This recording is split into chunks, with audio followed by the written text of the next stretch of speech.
Hey everyone, and welcome to today's Explainer. So, let's talk about a topic that affects literally millions of men worldwide, yet somehow it still carries this unnecessary amount of stigma, right? I'm talking about erectile dysfunction.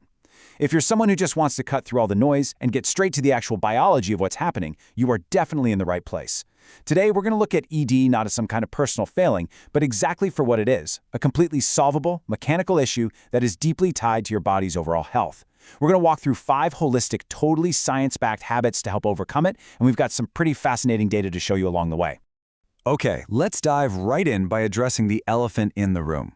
When guys first start experiencing ED, the immediate knee-jerk reaction is usually to blame it on a crazy demanding job, a stressful week, or just the inevitable march of time. It is so common to just brush it off and think, well, I'm just getting older, or I've just been working late way too much lately. And look, while stress absolutely plays a role in our physical well-being, using it as a blanket excuse actually kind of masks what's really going on beneath the surface. Now here is where the story shifts. The data reveals a pretty surprising reality. For roughly 75% of men, the true cause of ED isn't just a tough day at the office. The cause is actually much more complex. Only about 25% of cases are attributed to other specific causes, like the direct side effects of certain medications. So that massive 75% chunk, that tells us we really need to stop looking at ED as this isolated, standalone problem and start looking at our systemic bodily health. Section 1. Beyond stress and age. If we actually want to fix the machine, we have to understand exactly what's breaking down inside of it. For that vast majority of men, that big 75%, the actual root causes of ED are deeply physical. We're talking about vascular disease, neurological disease, diabetes, or the aftermath of prostate-related treatments or surgeries. Do you notice a theme here? Most of these are systemic issues. They affect your entire body's plumbing and electrical systems. Erectile dysfunction is very often a vascular issue. It's a problem with blood flow. And honestly, understanding this is incredibly empowering because it means that by improving your overall vascular health, you can directly target the mechanics of ED. Moving right along to Section 2, the power of movement. If ED is largely a plumbing issue, well, our daily inputs matter immensely. I literally want this number to sink in. 41%. According to the research, integrating just 30 minutes of walking into your day is linked to a massive 41% drop in the risk for ED. Just think about that return on investment. You don't need to train like an Olympic athlete. You don't need to run marathons. Just half an hour of walking, just getting the heart pumping and the blood flowing can dramatically reduce your risk. It's a remarkably simple mechanical preventative measure for your entire vascular system. But what if you're already experiencing issues? Well, the research doesn't just point to prevention. It actually shows that moderate exercise can actively help restore sexual performance, specifically in obese middle-aged men who are already dealing with ED. It completely proves that the body's vascular plumbing is highly adaptable. When you start moving, you literally start repairing the system. Section 3. Diet and vascular health. Movement is only half of the daily input equation, right? The other half, of course, is what we actually put into the engine. The Massachusetts Male Aging Study gives us a super clear roadmap here. To decrease the likelihood of ED, the do's are a diet rich in fruits, vegetables, whole grains, and fish. These are the foods that support clear arteries and healthy blood flow. But the don'ts are just as critical. You really want to limit red and processed meats, as well as refined grains. Those are the foods that contribute to plaque buildup and inflammation, essentially clogging up the very pipes you need to be clear and flexible for optimal sexual health. Now here's a highly actionable, specific detail that gets missed in a lot of general diet advice. Vitamin B12. A chronic deficiency in vitamin B12 may actually contribute to erectile dysfunction. And because our bodies can naturally struggle to absorb B12 as we get older, adding a daily multivitamin is highly recommended to just kind of fill in those gaps.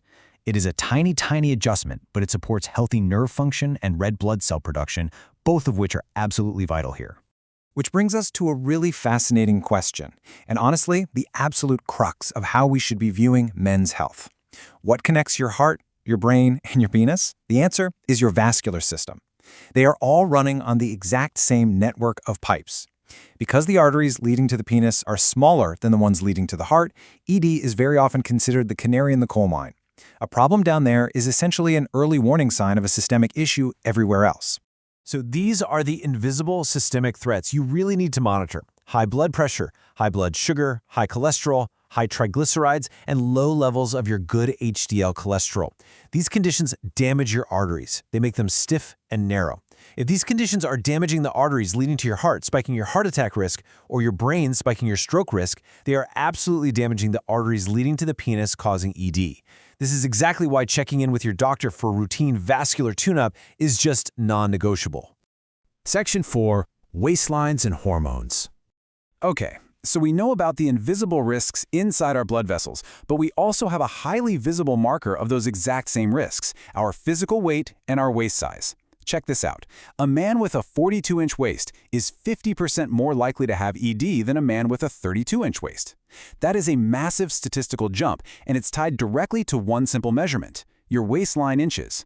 Isn't just about how your clothes fit, it's a primary, highly visible defense indicator for your sexual health. Getting slim and staying slim is just an incredibly powerful strategy for fixing ED. Let's connect the dots on exactly why carrying that extra weight is so rough on the body. First off, obesity directly raises your risk for vascular disease, again, clogging those pipes we keep talking about. Second, it spikes your risk for diabetes, which causes both nerve and blood vessel damage. And third, which is maybe a bit less commonly known, excess fat actually interferes with several key hormones in the male body. It's a triple threat to your system, which is why shrinking that waistline is so profoundly effective.